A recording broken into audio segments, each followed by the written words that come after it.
Turn off the lights. Forget the world outside. The story has already begun. I need to tell someone about this. Now. Because tonight, my daughter asked me a question I don't know how to answer. She asked me if the tall man is allowed to sleep in our new house too. My name is David. I'm a husband, a father of 2. I work a normal job. I don't believe in ghosts. I don't believe in curses. I believe that most things have explanations if you look hard enough. 3 weeks ago, my 6-year-old daughter Emma started drawing pictures that made me question that belief. Pictures that made me realize some things don't want to be explained. It started innocently enough. Emma has always loved art. Our refrigerator is a gallery of crayon masterpieces, crooked houses, stick figure families, the occasional purple dinosaur. My wife Sarah and I used to joke that we'd need a second fridge just to keep up. Used to. The first drawing appeared on a Tuesday morning. I was making coffee when Emma came downstairs, already dressed for school, holding a piece of construction paper like it was something precious. "I drew us, Daddy," she said, smiling. There we were, 4 stick figures standing in front of our house. Me, tall, with my beard. Sarah, long brown hair. Emma, small, holding what I assumed was her stuffed rabbit. And our son Marcus, 3 years old, barely more than a circle with legs.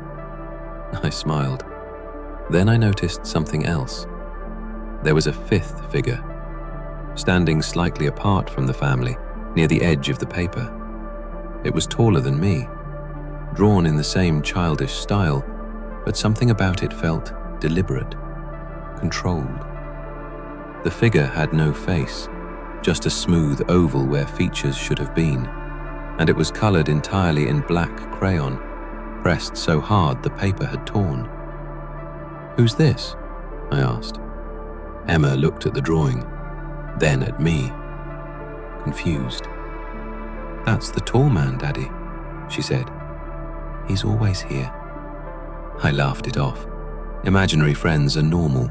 I had one when I was a kid. This was just Emma's version. "Does the tall man have a name?" I asked. She shook her head. "He doesn't talk," she said. "He just watches." Sarah came into the kitchen then. She saw the drawing. Her smile faltered, just for a second. Then she recovered, kissed Emma's head, put the picture on the fridge with the others. We exchanged a look. Imaginary friend. Totally normal, right? The second drawing appeared 3 days later. This time it was our living room. The couch, the TV, even the ugly lamp Sarah insists on keeping. And there we all were, sitting together. Movie night. I could even tell which movie Emma meant to draw, a badly scribbled lion on the TV screen. We'd watched The Lion King that Friday, except in this drawing, the tall man was there too. Standing in the corner of the room, behind the couch. Same blank face, same black crayon. But this time, he was closer. You could tell by the scale. In the first picture, he'd been at the edge of the yard. Now he was inside the house. "Emma," Sarah said carefully that night, kneeling down, "why do you keep drawing him?" Emma frowned. "I don't keep drawing him," she said. "He's just there. I draw what I see." There's a difference between imagination and certainty. Emma wasn't pretending. She believed she was documenting reality. That night, Sarah and I talked. Really talked. We agreed not to make a big deal of it. Maybe Emma had seen something on TV. Maybe it was a school game. Attention reinforces behavior, right? We were wrong. The drawings kept coming. 1 every few days, sometimes 2 in one day. And in every single one, the tall man was closer. Drawing 3, the backyard, the tall man by the fence. Drawing 4, the kitchen, the tall man outside the window. Drawing 5, Emma's bedroom, the tall man in the doorway. What scared me wasn't just the progression, it was that Emma never checked her work. She never looked back at the drawings to remember what he looked like. She just drew. I started asking questions, careful ones. When do you see the tall man? All the time, Daddy. Even now? She looked past me, toward the hallway, and nodded. He's by the stairs. I turned. Nothing. Just the hallway, family photos, the little moon-shaped nightlight. I stood there long after Emma went back to colouring. We took Emma to a child psychologist, Dr. Patricia Morrison. She was calm, professional, reassuring. Emma was healthy, bright, well-adjusted. Children create rich internal worlds, she told us. Imaginary figures often serve emotional purposes. But the consistency, Sarah said. That's actually a good sign, Dr. Morrison replied. Usually. She never explained why Emma drew the tall man at the same height, in every picture, no matter the room. That relief lasted 4 days, because that's when I saw him. We were eating dinner, spaghetti night. Emma was talking about school. Marcus was wearing more food than he ate. Normal. Perfectly normal. Then I glanced at the window.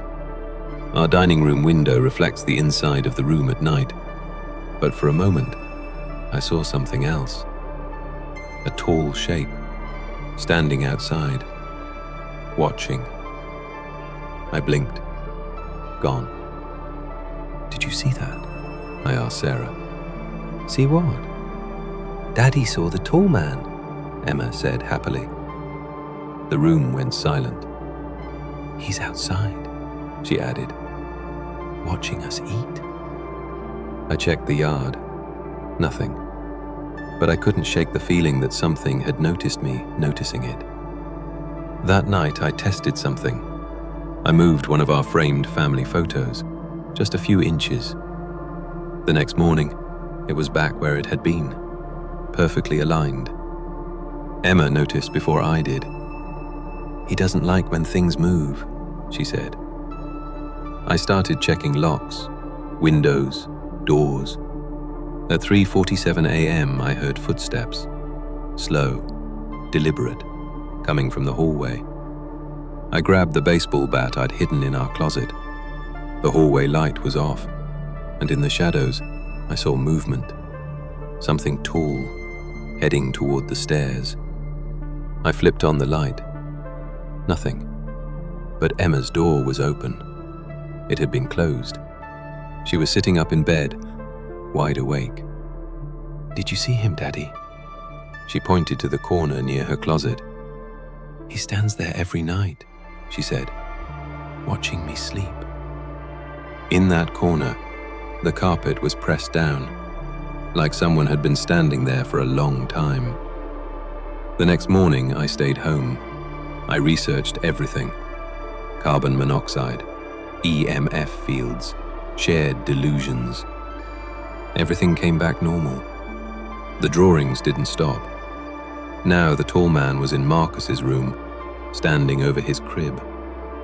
That was when Sarah cried. We need to move, she said. I don't care about anything else. I agreed. 2 nights ago, Marcus woke up screaming, pointing at the corner. Tall! Tall! I turned on the light. Nothing. But on the wall, 4 scratches. 4 more. 4 more. I wiped them away. The next morning, they were back.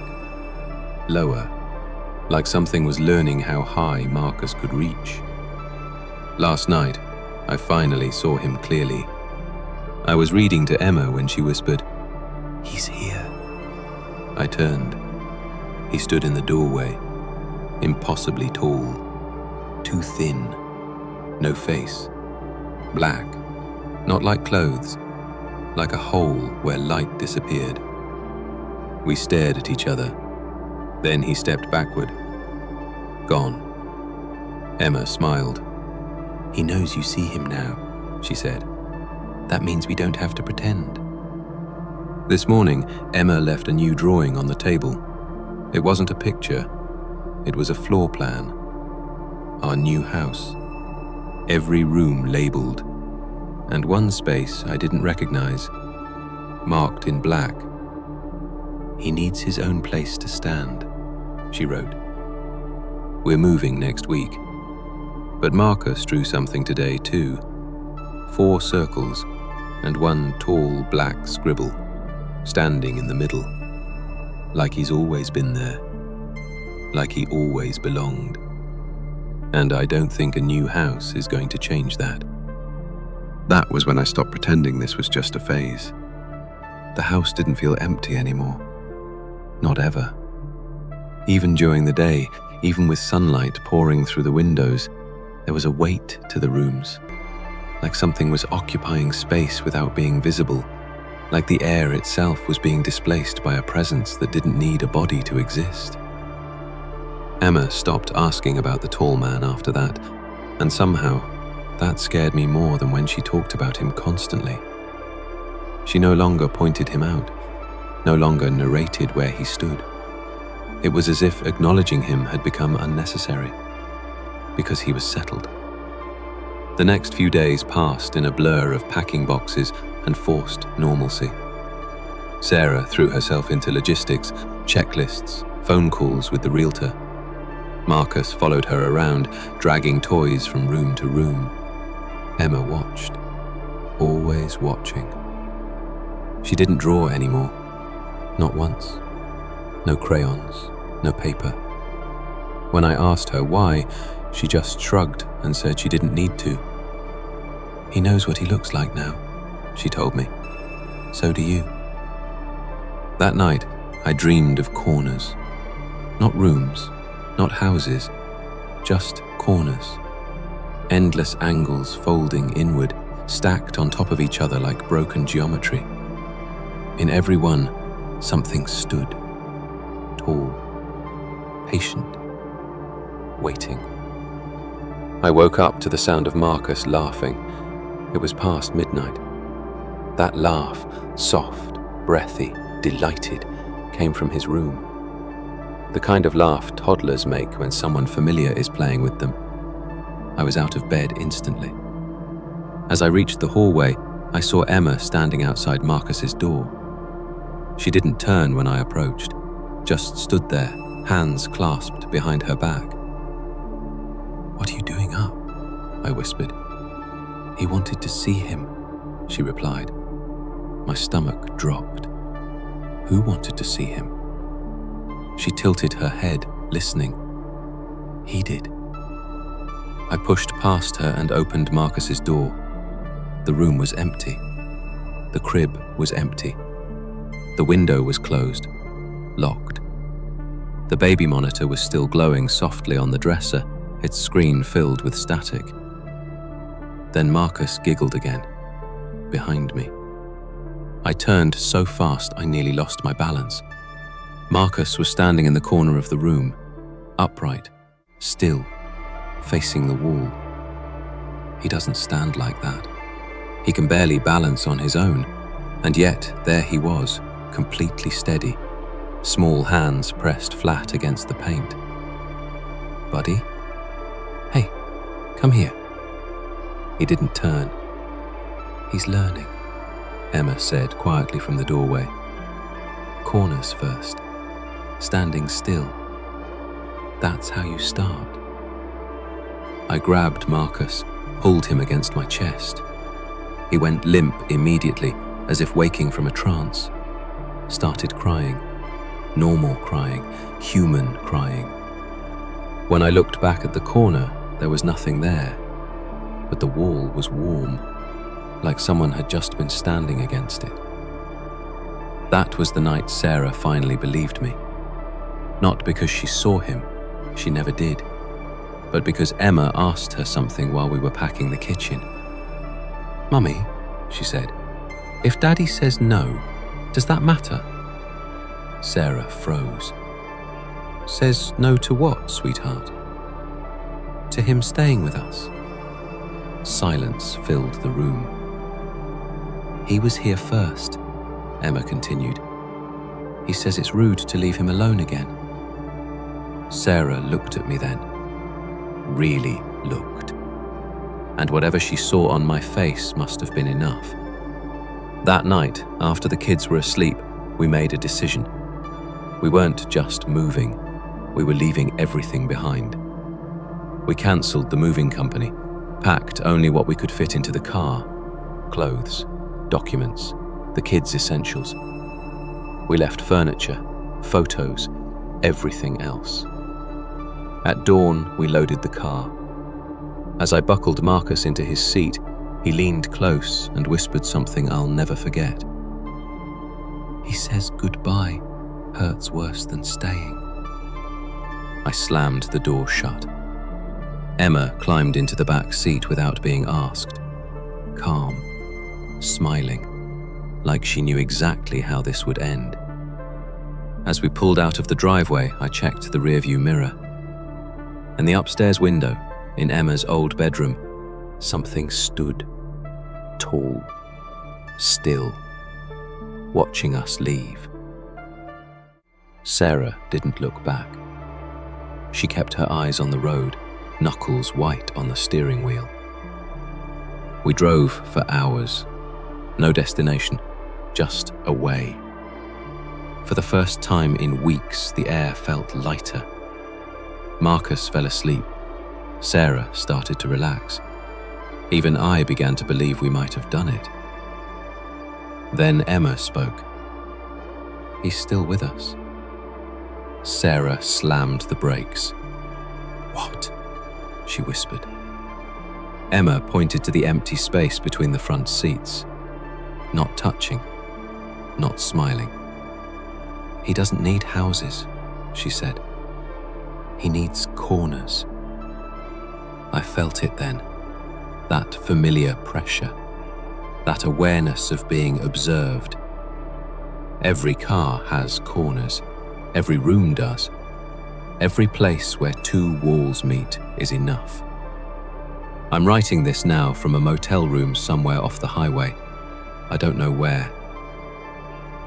The sign outside flickers all night, throwing shadows into the corners. Emma is asleep on one bed, Marcus on the other. Sarah is in the bathroom, crying quietly because she doesn't think I can hear her. In the corner near the door, the wallpaper is peeling, and something is standing there. Not fully here, not fully gone. Waiting. Emma told me something before she fell asleep. She said the tall man doesn't follow people. He stays where he's invited, where he's noticed, where someone learns how to see him. She said children see him first, then parents, then everyone else. And once enough people notice the corners, he won't need to stand in them anymore. If you're reading this, check the corners of the room you're in. Not quickly, really look. Because once you notice him, he won't have to pretend anymore. Some stories end here. Others follow you into the dark. I'll be back with another story soon. Good dreams.